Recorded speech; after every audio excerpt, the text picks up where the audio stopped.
Hello, everyone, and welcome to the December 18th episode of The Context. We are in our final episode of the year, and boy, do we have a good one. Today's context is all about MCP apps and GPT apps or ChatGPT apps, and I'm super excited. What's that? This is perfectly timed. I was just going to say, I couldn't believe the timing of this because yesterday the ChatGPT seems to be slowly opening up the gates to anyone to start bringing more ChatGPT apps. And now we have two people who are going to talk to us today about best practices for building them. So it should be an awesome, fantastic episode. And I'm sure we'll have lots and lots and lots of questions. This is our last episode for the year, Darren. It's our 27th episode of The Context. And wow. I feel like it's kind of a fitting end to a year of MCP because it does feel like the MCP calendar kind of started in November when it was released and it kind of gained steam as the year went along. We only started The Context after the first Dev Summit when, we had so many talks that were submitted, we couldn't really even put them all in the summit. So we started doing this. But that the year has just kind of gone, and we've seen amazing progress, tons of cool new things. We've seen MCP kind of go through almost the whole life cycle of ascendancy to disillusion to re-architecture to rebirth as apps to rebirth as UI to now being donated to a foundation. And it feels good, man. It feels like a good place we're at coming at the end of 2025.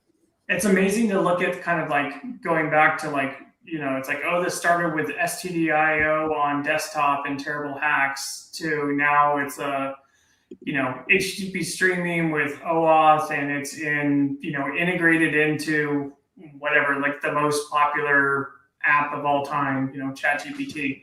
So it's been quite a journey for less, it's like, I guess MCP was around for a year. Like we just had like its birthday, right? But, I think, a lot of this really started for, when was it? It was a couple. Kind of like February, March, where it really started to like the year. Really started to get technically around for a year. It's like it hit this like clear, like, oh, suddenly everyone knew about it, So it's like it's nuts. Someone did a post. They're like, oh, well, here's all the features. That's one product for AI that we've added. Oh wow! I think I killed Darren somehow. All of AI. It's like I don't know what happened. You froze, Darren. We lost you for a second. I'm having internet problems, but anyways, it's you guys in Arizona, dude. What do you expect? Luckily, you're the only person calling in from Arizona. The rest of us are in excellent locations with wonderful Wi-Fi connections. Fred is in Paris, and Han is here with me in San Francisco. So. We should be fine. If you freeze, we'll all just know it's the Arizona internet. All right. Well, quick housekeeping before we get going. We talked about this last week, but we are now fully into promoting the next MCP Dev Summit in New York, and it is gaining steam quickly. Darren, just take a wild guess. How many submissions do you think we've received in the first week for talks at this MCP Dev Summit? I don't know, 100? That would be a lot. 100 would be a lot. We didn't quite get to 100. That is 92. We had 92 submissions in 1 week, which I thought was an insane number. That's about. I was really funny about. I was like, we got 7, and you get 100, and we were that far off. No, I was going for the like, oh, guess how many? 1,000? You're like, no.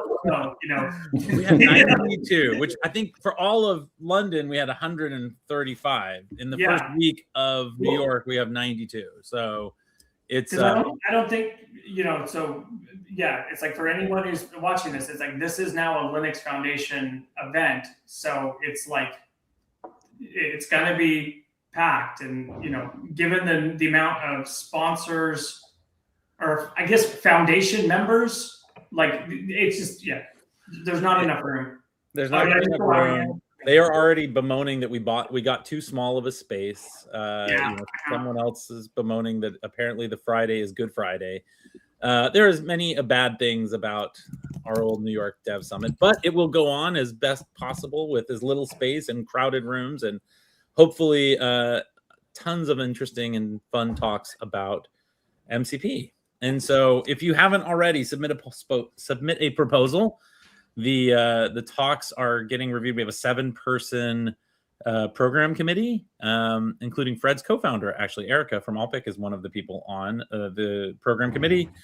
And it should be a lot of fun to put together, 2 days worth, 3 tracks each day. I think we've got room for 60 some odd talks. So it's not like there's no room to get your great idea over. But definitely get that in. I actually hear sponsorships are going very quickly as well. So if you are a company and you want to be there, pitching your amazing new product, please move fastly. The Linux Foundation is selling them instead of me and our little company. So imagine they will be much more effective at getting this word out, and a lot more people will know about it. All right. With all that, there's your timing. If you haven't already, if you didn't already know, the last day to get your talks in is January 22nd. So we really do only have about a month with this shortened cycle. So scan the QR code, go to the website, and you should be able to find us. All right. The context has been going crazy the last couple of weeks. We've had some amazing talks on all sorts of interesting things: security, telemetry, lots of different MCP management technology and tools. We had David on talking about this last release. And so we had a really good session with Toby talking about the registry. So if you're interested in anything MCP related, man, subscribe, join the channel. We're still part of the same MCP Dev Summit channel. We actually officially donated the context to LF as well. So I guess we're just hosting it for them, Darren. I'm not exactly sure, but it all went over, and we're along until at some point the LF decides they can probably find better hosts than us to take it on. So. Yeah, I'm just. I adopt that. No, you're part of the landscape. No, you cannot go away. So that's all happening. We have some great talks scheduled for early next year. We're going to be talking. Obviously, today is all about apps, but afterwards, we're going to be talking about sort of the Figma MCP, which I'm really excited to dive into. I don't know if you guys have seen it, but there's a really cool community version, and I'm especially interested in this because I think one of the big questions that's going to happen going forward is, do you use the official or do you use the good one? Because a lot of the official ones aren't very good, and a lot of the official ones don't get changed very fast, and a lot of the official ones almost seem inclined to try to hide some of the cool stuff to force you to go back to the app. And so the question of I think Salesforce, by the way, just released today their first ChatGPT app. It's not an MCP, which is not a surprise, I guess. They have been very slow on the trigger with really getting good MCPs out for the Salesforce community. But there are no shortage of public MCPs for Salesforce. So what are people going to do with their big SaaS companies in terms of putting out good apps? And will people be using the official or not the official? So we'll be talking about that when we come back from a 2-week off break. All right, with that, let's get going. Our first talk today is from Nguyen.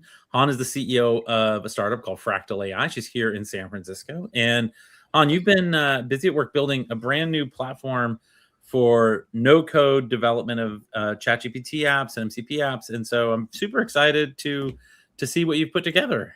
Thanks so much for joining us today. Thank you so much for having me. I am so grateful to be part of this community. So quick intro, I'm Hanh. We're building Fractal. Fractal is the easiest way to build and host ChatGPT apps.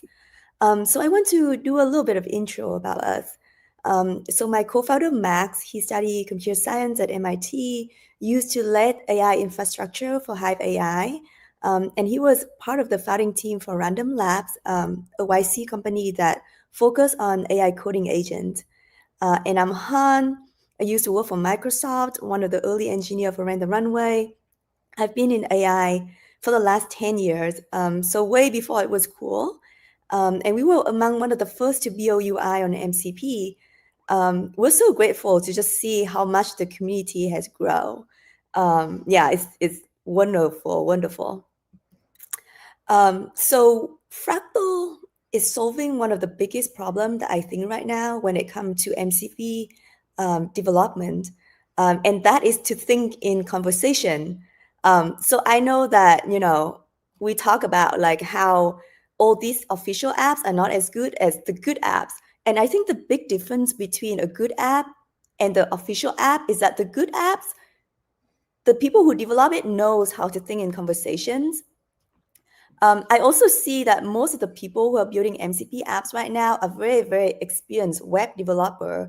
But ChatGPT is not a browser. It's a conversation platform. So how can you turn, this conversation and create an experience, a UI experience inside of the conversation? That is something we think a lot about. So the way we solve it is that, this is like a prompt that I'm going to demo today. It is different from any kind of app that you build, because instead of focusing on, hey, you build me an app like this prompt, we take two kind of prompts. The prompt that just say, hey, I want to create a ChatGPT app like this. Or you can say, hey, I want to create a ChatGPT app that do this, but I also want to create this experience in the conversation. You can add the context about how the app appear in the conversation. And then we create not only the most amazing UI for your app, but we also create the most amazing metadata to make sure that when, the conversation comes and you want the app to appear, that it get called in the best way possible and it fits perfectly in the conversation. So these app come from a real problem that I have. I've been making a lot of videos teaching people how to build ChatGPT apps on Fractal. And I know like some of you probably have seen the video that I made.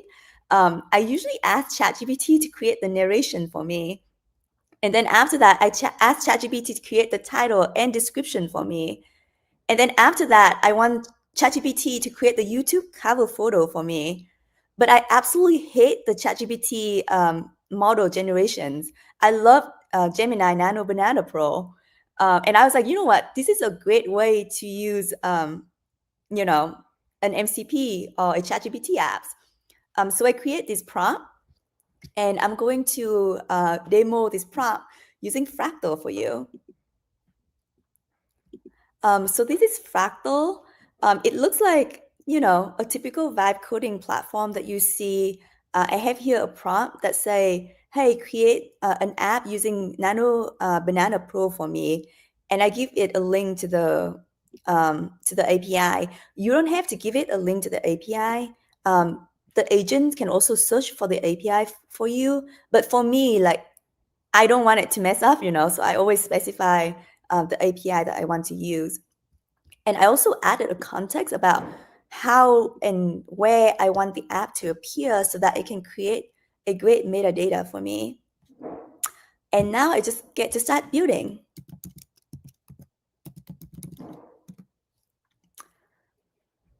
So first, Fractal is going to have a planning agent for you. It's going to read the documentations and it's going to recommend how you should structure your app.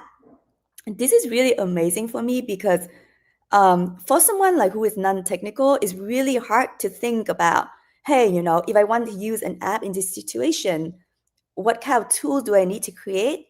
What kind of parameter that I need to go in the tool? What kind of metadata to translate the prompt into the parameter in the tool? We solve all of that for you. You don't have to think about that at all with Fractal. All you need to do is to think about, hey, how the app fit in the conversation and what result that you want to see out of the app. So here, Fractal already read the documentation, and now it's going to propose a plan for me. It does take a few minutes for it to propose the plan. Okay, great. Okay, so it finished proposing the plan for me. And over here, you can see, it realized that, Gemini needs an API key, so I have to enter an API key for it to work. And also, it create like what tools that I need to build, what the parameter would go into the tool, what the output of the tool is going to be like, what will it look like. And then it also like show me how to use the app as well. Like this app would work with this kind of direct prompt, this kind of indirect prompt, and this kind of negative prompt. These strictly follow ChatGPT recommendations on how to build best ChatGPT apps. We just kind of get inspired from the guideline. So I'm going to enter the Nano Banana API key here, and hopefully it's going to build for me.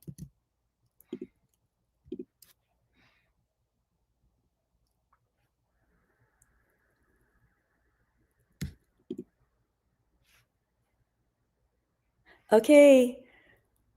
So now we create a sandbox for you. And this sandbox has the full power of a full environment. You can install any packages that you want.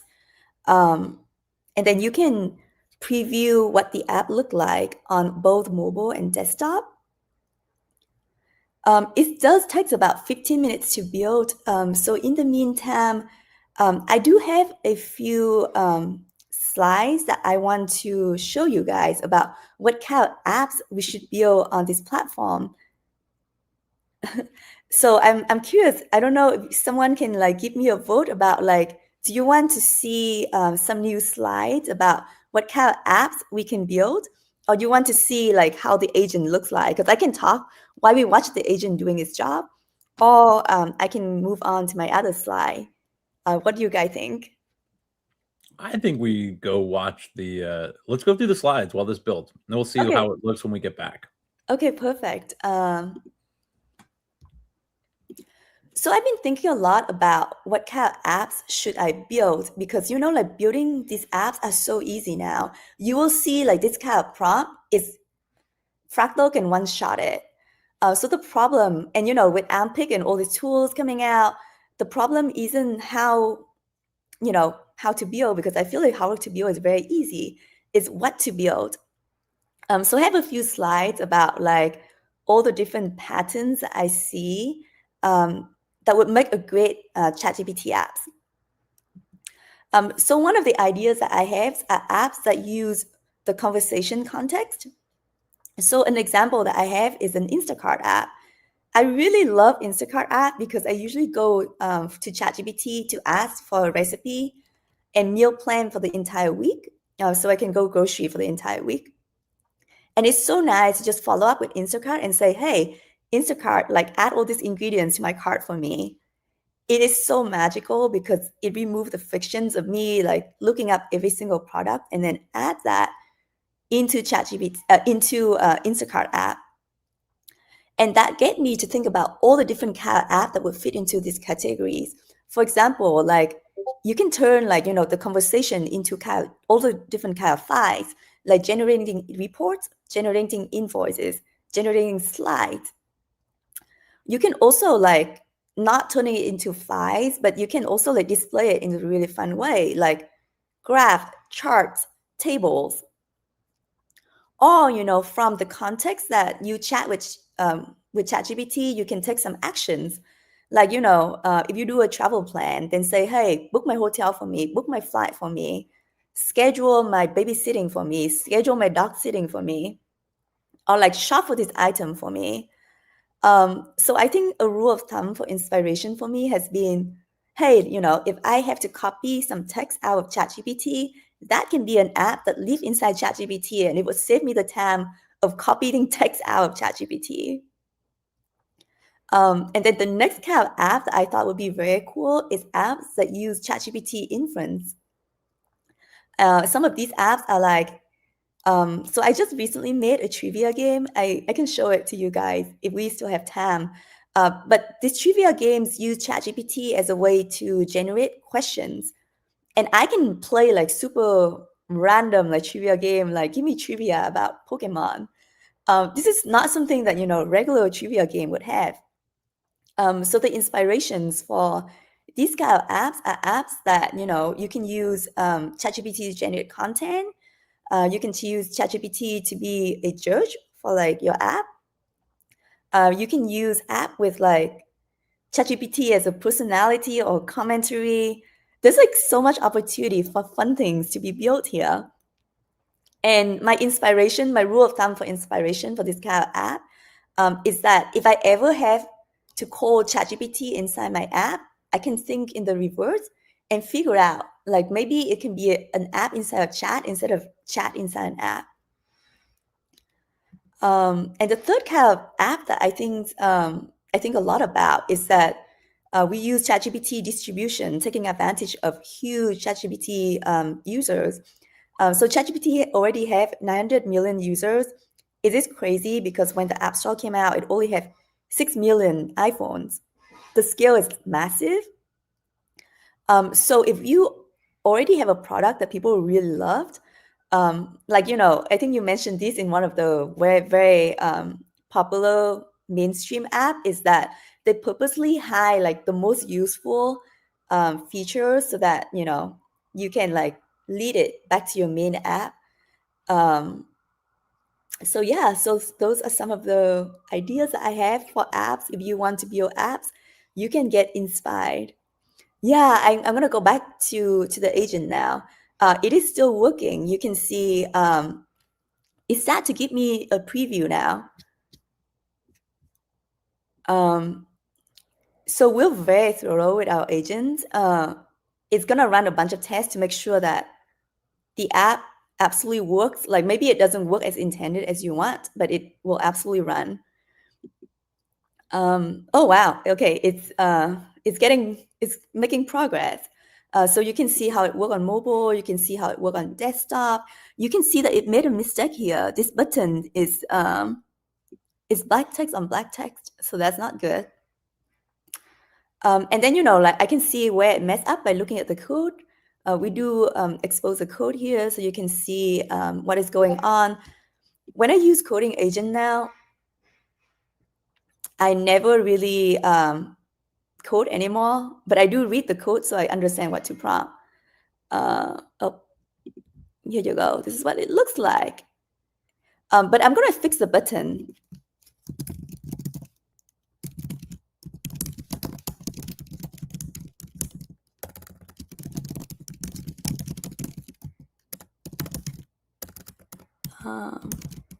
Black text on white.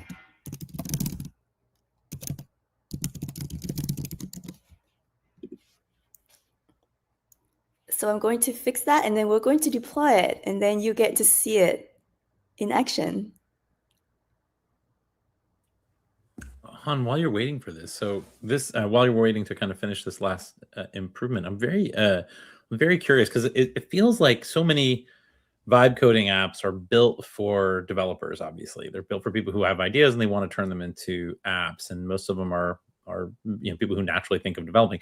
Is your audience, are you targeting people who are not developers? You think that people who don't typically build apps might be able to build ChatGPT apps given the vibe coding capabilities of your product?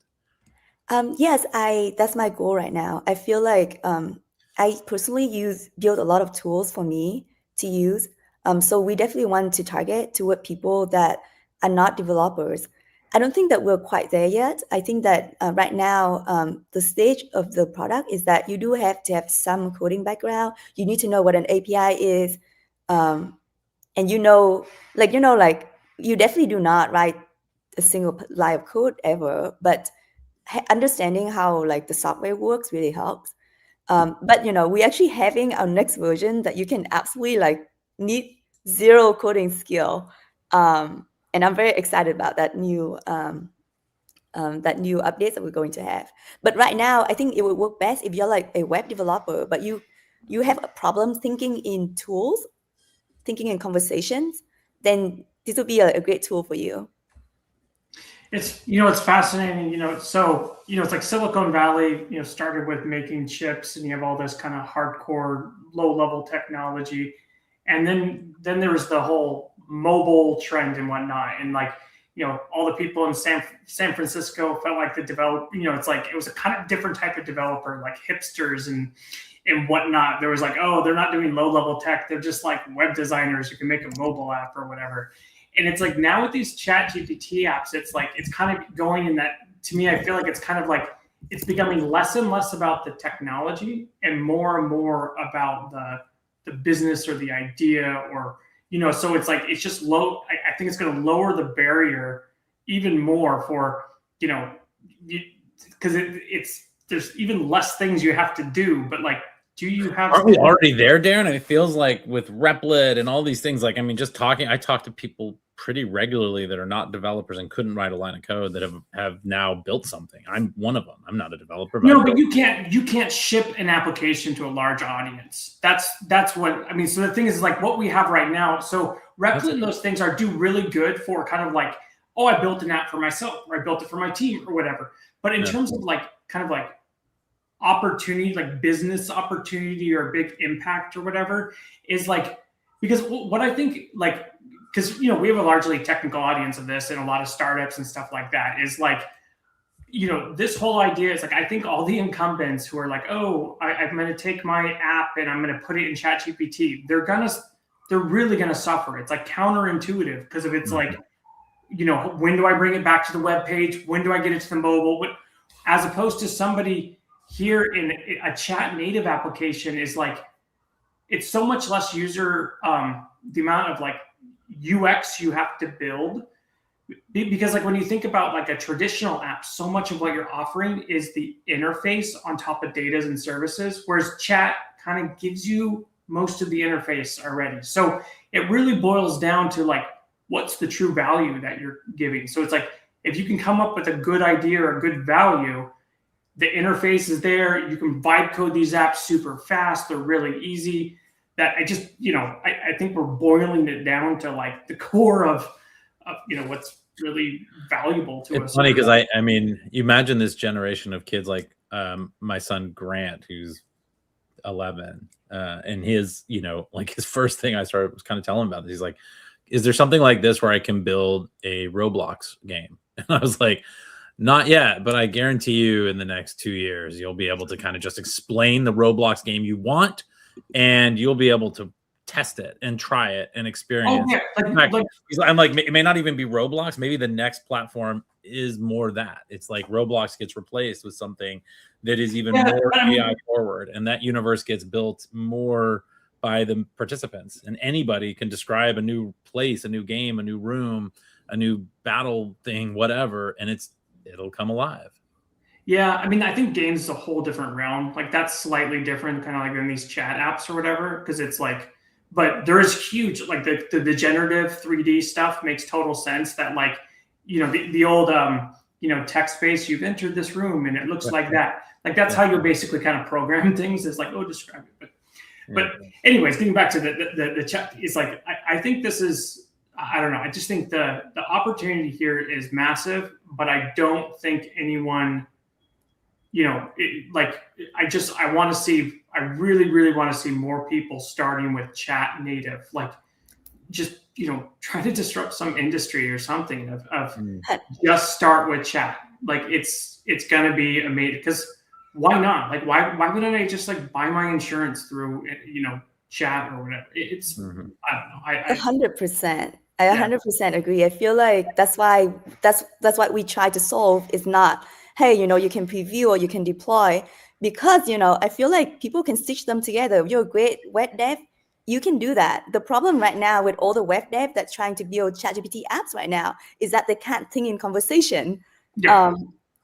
And all this app is like, the interface is amazing, but like when you try to like call it, it just doesn't work. Yeah. Well, I mean, you have to really boil it down to like what exactly you're trying to offer someone. But the thing is, it's like you have this massive kind of captive audience or whatever. You have all these people on ChatGPT. What would make sense for them? Because it took us a while for the mobile apps of like, what the app, because Shannon and I were just talking before this of like, remember Facebook before mobile? It was like games, and it was like, oh, we're going to be this app platform, and people, and then once mobile took over, Facebook had to completely change, and then and then Instagram. They thought they were the app platform. You remember? I mean, there was a moment where they were thinking like, because every time we shift the platform, we think the next platform is going to be an app platform. Facebook wasn't, right? Facebook didn't come. There was never good search apps, right? There were all sorts of like browser app, like browser plugin companies that thought those didn't materialize. Like I do think each time there is a key question that like in this new ecosystem, the apps have to add value by themselves beyond what the platform itself adds. Like just being the same app in the platform doesn't add a lot of value. And so you might be right. Maybe it is, you need your insurance agent to be a chat thing. We'll see. I at the same time, a lot of the most successful apps on your phone are things that existed before the phone did, right? Facebook is a good example. Facebook kind of jumped over and became one of the most successful phone apps. You can say Amazon existed. It's one of the most successful phone apps. So some things are going to make the jump and other things are going to get disrupted. And it'll be interesting to see or this won't quite materialize like that. This one might not play out exactly the same way. Yeah, you can make the argument of some of the things because it's like Instagram, I think, is more mobile native. So it's like Instagram is a much, I think Facebook is still probably more users or whatever, but Instagram is much more like transformative and social media and stuff. That's for sure. Yeah, but we'll definitely see. It's just a whole new paradigm, and I think. Don't say definitely. Han. Yeah. So you deployed this. This is live. What's the next I step? just deployed it. So as you see how easy it is to deploy, just click the deploy button. It takes about 30 seconds to a minute to deploy. And now I have an MCP. So do you guys want to see if it works? Sure. It's a surprise to me. I have not tested it before. It's brand new. It's brand new build. So I'm going to add the MCP. Oh wow! It changed the UI. Oh. Wow. It's now live. Same button. They like. I mean, I'm amazed how often ChatGPT changes. It's hard to keep up with their new app. Okay, so I'm adding the MCP in dev mode right now. Oh shoot! I already have. I made this before.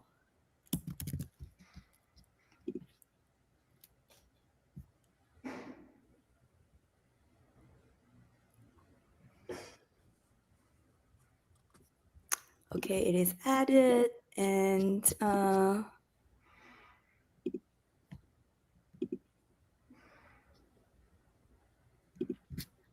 usually I would, I guess I would add it to the end of my conversations, but now I think I can just say, make me a YouTube cover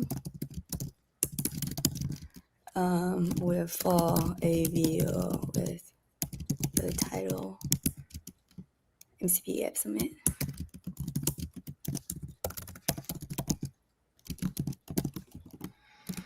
Okay, let's see.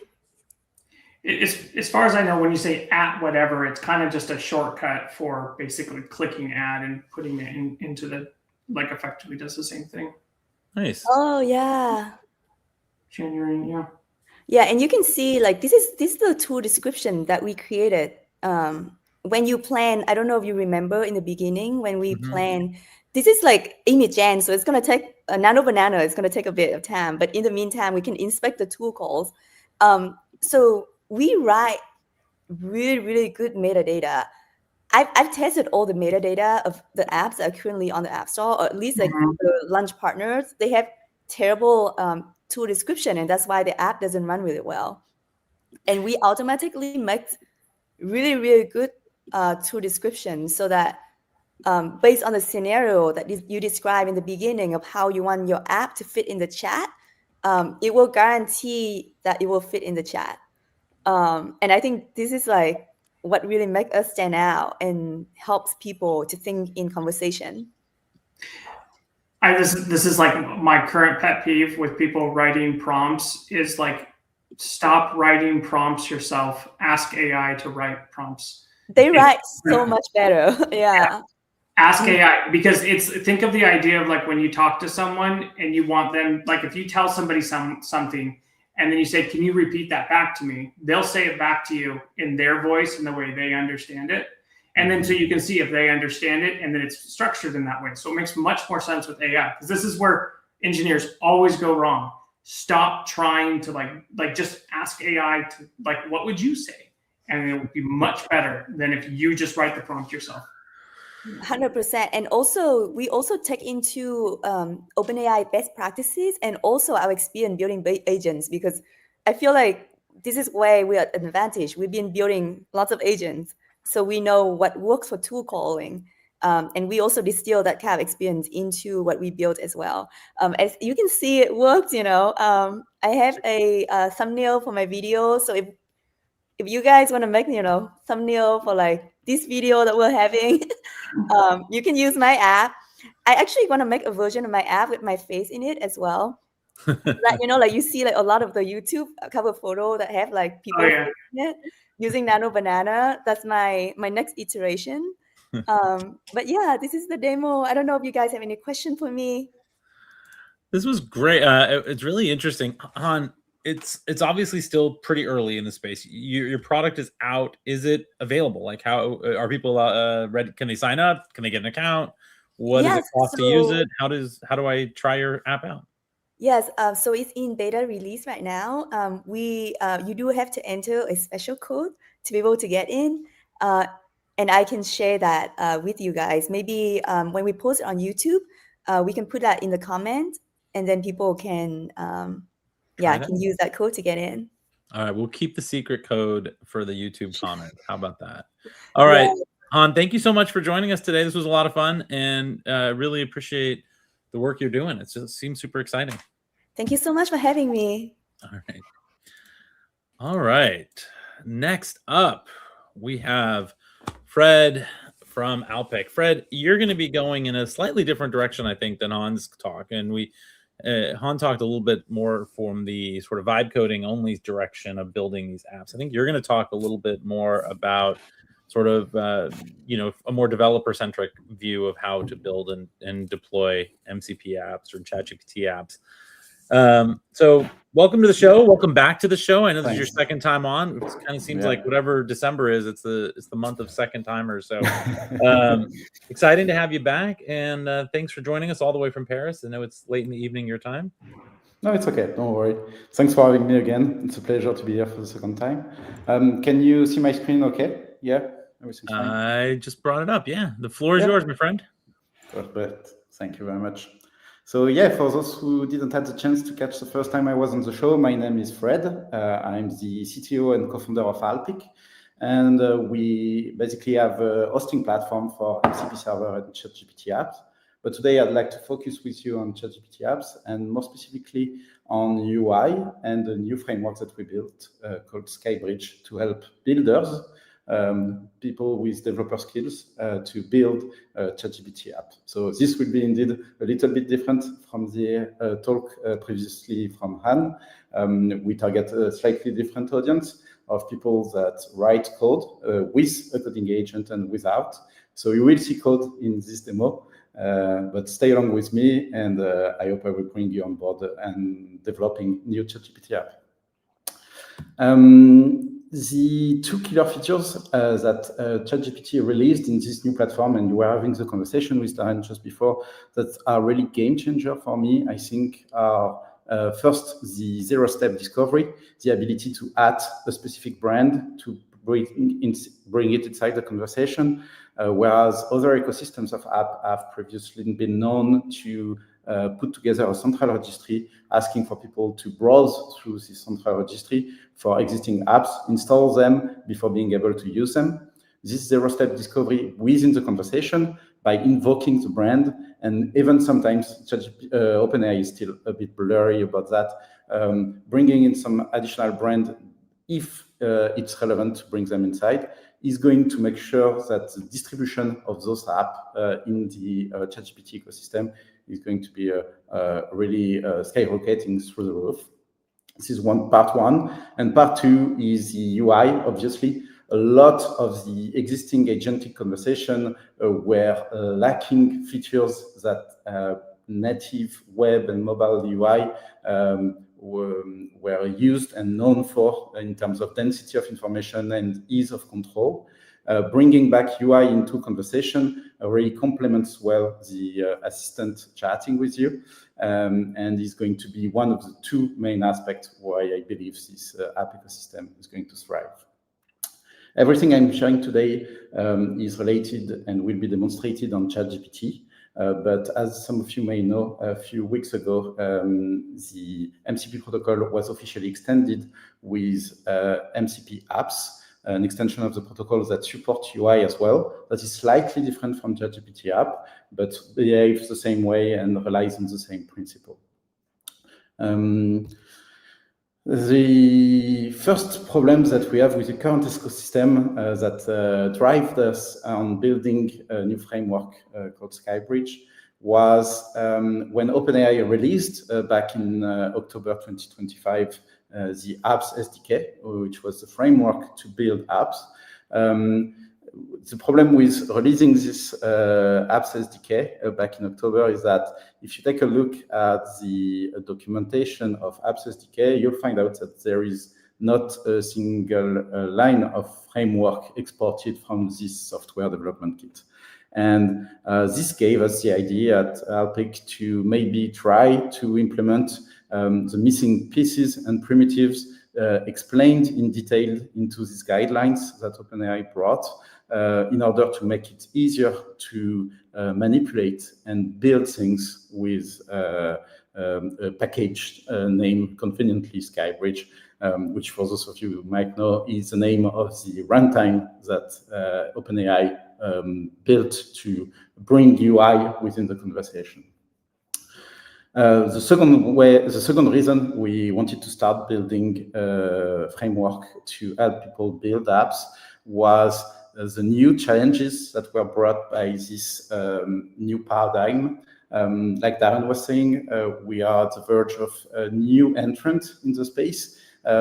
Web in itself was a way to, web and mobile was a way to get user on a large desktop and get user on a small device that they have in their pocket. And they are very different in terms of usage. One thing that is going to be very different for ChatGPT apps is going to be the dual interface space. You have both at the same time visual information and textual information. As a user, when interacting with ChatGPT, with apps inside the conversation, you will see UI and you will read conversation and write text to the model. This dual interface in itself brings a lot of value, but also brings a lot of challenges.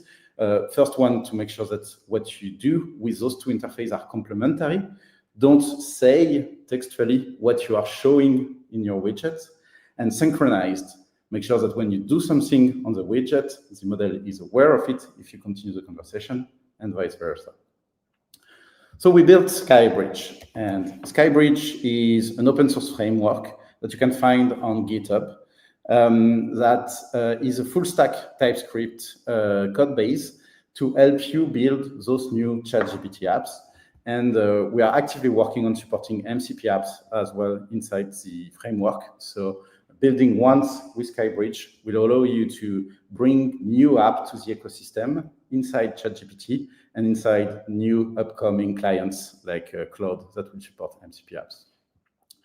The changes the set changes I was mentioning are part of the key guidelines of why we build SkyBridge and what value we want to bring with this framework. So we want to make sure that as SkyBridge is a development tool for developers, that we can expect from it all the features of a modern development environment. We want to make sure it's type safe from widget to server tools, from tools to widgets. We want to make sure it's in sync always, and we want to bring convenient API to developers that are familiar with, especially in the React ecosystem, with some accustomed to some very classical API that we are lacking at the moment, both on the ChatGPT interface and the MCP interface. It's very easy to start a new project with SkyBridge. You just need to clone our starter repo with this command and start the project after installing its dependency. It comes with two main packages. One on the server side to extend your existing MCP server API with a new API, which is called the register widget, which allows you to define a tool and the UI that comes with it. And on the website, on the front-end side, it gives you convenient tooling and hot module reload for you to have a convenient way of developing apps. Everything is available in a detailed documentation that you can go through in order to find out all the small API and details of SkyBridge. But what better way to make you better understand why we developed SkyBridge and what you can do with it than showing you a quick demo. So specifically for this talk today, I built, using SkyBridge and using Claude, a small ChatGPT app aimed at helping me discover new capital city around the world. And I will start to use it right away. So I will start with one I'm very familiar with, which is basically my city, my hometown city. At the moment, the ChatGPT conversation I'm showing to you is connected to my local environment, so to the code editor that you see on the left that is running the app. When I asked him to show me Paris, basically he responded with a small UI widget embedding a map. If you're curious about it, the map is brought by Mapbox. And it showcases the capital city I'm looking for inside the center of the screen. As I was saying, the idea of SkyBridge is to bring all the features of modern web development inside your development environment. So I'm currently working on this application, and I want to make some changes to it. If you've been working a little bit with ChatGPT app before, you know that this is not a very fun thing to do. Every time you do some changes, especially if you started building using the examples from OpenAI official GitHub repository, every time you do changes on your widget, every time you do changes on your tools, you need to restart your processes and you need to re-register a new application to ChatGPT in order to have those changes seen and shown in the UI. Here, I don't need to. So let me show you what happens if, let's say, at the beginning of my tool call, I want the map to always be centered at latitude 0 or longitude 0. Like you've seen, I just make changes in my code base, and those have been reflected right away in the UI.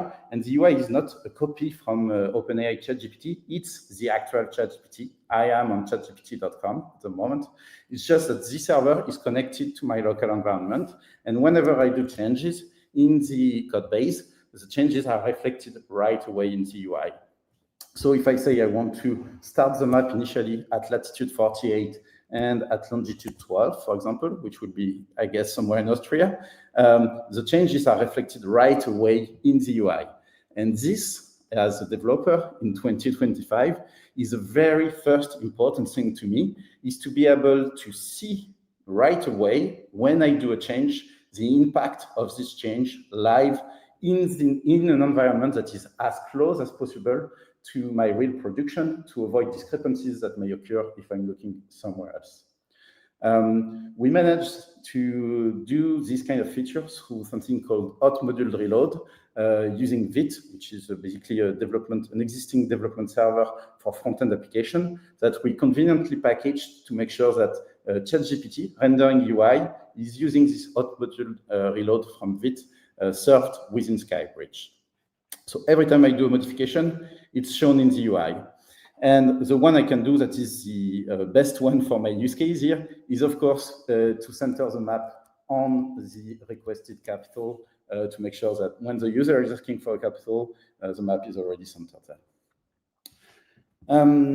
So now I have a development environment with hot module reload. Very nice. Every time I do a modification, I don't need to reload anything. I don't need to wait a long time for the changes to happen. I can see them straight away. Now let's make some additional changes. So I will go full screen on the map here. I have developed inside the application a small side panel when I'm in full screen mode to have additional information about the city I'm looking at. And now I want to develop the feature where I can change capital. I can at the moment select another one, but you see on the right, the panel is not updating at all with new information. When you develop ChatGPT app, every time the user interacts with the UI, you can emulate what would happen if the user had interacted with the chat instead, in order to not have to start fresh from a new widget every time, and directly call tool from within the widget to render the exact same UI that you would have had if you had continued the conversation on the textual side. In order to do that, you usually require quite a lot of boilerplate to use directly the tooling made available by OpenAI.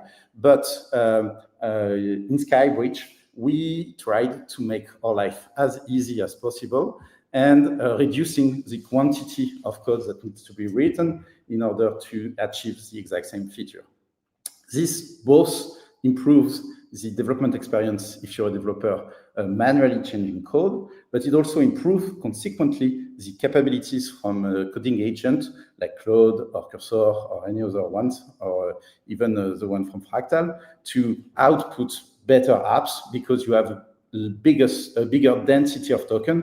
You don't need as much token to express the same feature in output if the APIs that you provide are well designed. And one that we designed very well was to provide ways, easy ways for developers to do additional tool calling within their widget. So here, for example, I want to use the same tool that was used to generate the initial rendering of showing one capital every time the user is clicking on one of them. At the moment, whenever I click on a capital, the only thing I update is my state saying which capital is selected, which allows me to highlight the capital. But the data that is used to generate the right side panel is not fetched again from the MCP server that is containing the detailed information about the capital. I can do that by simply using a tool that we provide through SkyBridge, which is called useCallTool. And this tool will output a simple API for me to make additional tool call.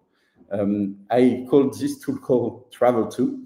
And when I'm clicking on the capital, no, I don't want to just update the state.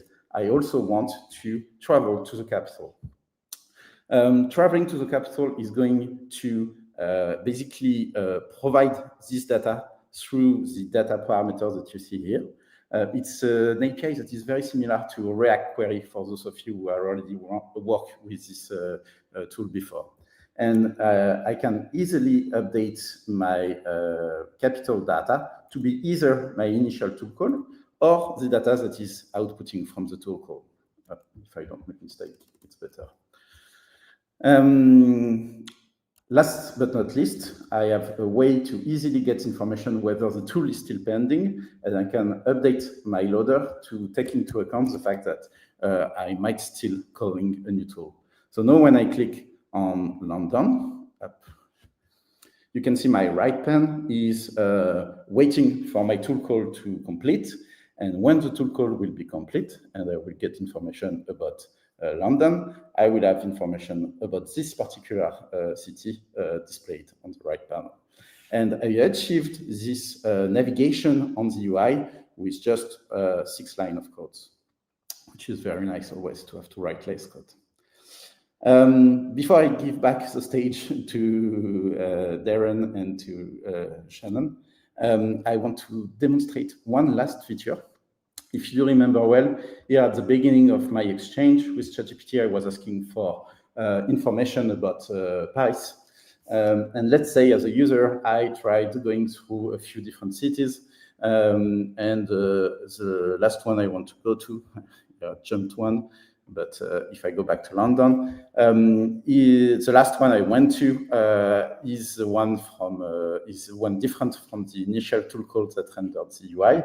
If I ask which is the country this city is from, inside the conversation, which I can do at any time because I can jump from UI to conversation and from conversation to UI. So you have to remember in terms of flow for your user that this can go from one to the other. When I do that, and I don't have anything explicitly said in my application, the model is still thinking that I am in Paris. It said that Paris is the capital of France when I ask in which city I am. But I just selected London. So it's strange that the model is not aware that as a user, I changed from Paris to London. And this is because what's happening inside the UI is not proactively feedbacked back to the model. You need to say what you want to the model to have in its context when you are doing stuff on the interface. It's quite hard to do with the current API provided by OpenAI, so we built a better tool to encapsulate this complexity. And this tool is basically an HTML attribute. So every time you're rendering a piece of content on your app inside your widget, you can add this parameter, which is called data LLM, which will automatically be forwarded back to the model without triggering a new inference. So you won't see any part of conversation taking place, but it will allow the model to be aware, to be notified whenever there is this node rendered in the widget of the content of what you say. So here, for example, this node that I'm looking at is the node responsible for displaying the right panel. And I want to add a new data LLM attribute on this node, saying that the user is currently viewing the capital for this new capital and giving all the context that I received from the tool call inside the context so that it knows what I'm looking at. I will display this one and I will start a new conversation to show you this. So add local, show me Dublin, for example, to change a little bit.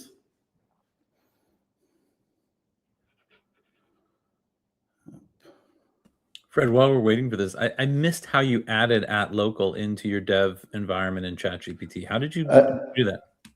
Exactly like I see. Just added as a private MCP. You basically generated it and then added it. Yes, exactly. When you start SkyBridge, you have a URL that is shared with you. Let me show you. You have a tunnel URL, that is the one that you have here when you start SkyBridge. And it's this URL that you paste into ChatGPT to have your local environment inside ChatGPT. Got it. I didn't change before, and I didn't come back to that. Oh, yes, I did. Okay. Well, didn't take into account my latest development. Things happened, like the demo god are not always 100% with me. But if I ask now, if I change the city and I go, for example, into London, so I only changed the quantity of information I want to feed back to the model. So now when I'm showing the information about London, despite having first initially asked for Dublin, now if I ask which country is this city part of, with this additional bits of information of the data LLM, the city is part of the United Kingdom. And now the model knows that I have navigated from Dublin to London. And it will allow my user to feel seamless navigating between the UI that I provide with a few interfaces to make navigation easier. I wouldn't imagine navigating from city to city text-based. So it's very convenient to use a widget to do that, but still be able to ask questions to the model whenever I feel like it, because I don't want to read the full description of London and I want to ask the model, but I want the model to be aware of the context of navigation that I had until then. So developing SkyBridge application, developing ChatGPT and MCP apps with SkyBridge is much easier because we provide high-level tooling that reduce the quantity of code and boilerplate code that you need to write or that your coding agent need to write. And we also provide API to make sure that when developing those new apps inside this new paradigm, you think about stuff that are very specific to this new ecosystem, like sharing context to have synchronized navigation, be complementary always, and of course, have easy to access API. If you are interested in SkyBridge, you can grab the QR code that is here to go to the open source project. You can read all the documentation that is inside the SkyBridge project as well. We have a lot of issues and contribution from the outside community as well. If you want to contribute to SkyBridge, you're more than welcome to do so. I hope SkyBridge will help you in your journey developing ChatGPT apps. Thank you very much for your attention. And if you have any question, I'll be happy to try to answer them to my best abilities. So I just wanted to ask, just technically, like the way you are syncing the context for that data LLM is like, how are you technically actually doing that? I was just kind of curious. There is an API on OpenAI that allows you to set context, basically if you know the API, it's called the set widget state. It's an API that allows you to persist information in a JSON format in ChatGPT, so that when you come back to the conversation 2 weeks later, this state will be brought back inside a widget in case you want the UI to reflect all the navigation that the user did. But in addition to persisting state, all the state that you persist is also passed to the model. So if you are careful about what you persist into the widget state, you can make sure that the model is always aware of just the necessary information corresponding to your navigation. The API that they provide is very programmatic. So if I was using the window.openai.setWidgetState, I would have, every time I render something, to think to myself, do I need to programmatically call this API or not?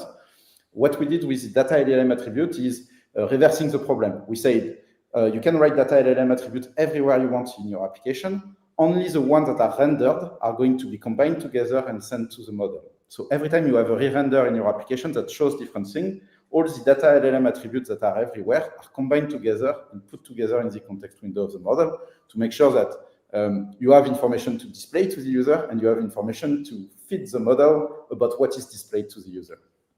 I had no idea that the widget state was exposed to the model. That does actually, I mean, I'm assuming that's documented somewhere, right? Do they say that? Okay, well, I was not aware of that. That's beautiful, because I like the way you point out that, like, you know, when you're writing these apps, there's different things you have to consider, you know, because you have the user looking at UI plus what is AI aware of. And that's one of the big things that we've noticed is, you know, kind of that idea of synchronizing those two things and maintaining that context is essential. I really like this. This is interesting, these two different talks, because they're kind of coming in from two different approaches, where we have kind of like, let's vibe code this thing. It's super easy, you know, kind of no code approach. And then you're going much more kind of traditional engineer, developer, web developer technologies and stuff. And I think there's, you know, there's kind of open space for both of these, you know, because definitely if you're going to be, you know, because with these vibe coding things, it's like, okay, you know, the existing companies today, all the big companies that are already in the ChatGPT app store or whatever, they're not going to vibe code. You know, they have engineers, they're going to use, you know, they already have a tech stack, they have whatever. So it's like, you know, these type of highly technical or you know, frameworks and stuff make sense. But also point out, you know, these nuances that you're saying. It's like, oh, you need to, you know, how do you track state between this and this, and yeah. So I think it's it's very slick, very, very slick what you've done. And I can't wait to try it. Honestly, I think it looks really good. I actually think that just looking at the docs, it looks like you've documented it pretty well. I'm sure you used some AI to help with that. But I actually was thinking, you know, I think you could very easily pull that into a context and vibe code against it, and probably see, given the live reloading and everything else, you could actually see a very cool. I think, you know, there'd be a lot of interesting things you can do that. So very. The app I was showing is one I developed this afternoon with Claude. Just one shot, one plan with him. And you giving him the full context of SkyBridge and the starter kit that I showed at the beginning of this conversation. And he did all the app, and I basically had to comment out stuff that I wanted to show during this show in order to bring them to life one by one to show you what it can achieve. Even just vibe coding it was able to leverage the real-time relookup and actually use some of those capabilities that are in there. That's really nice.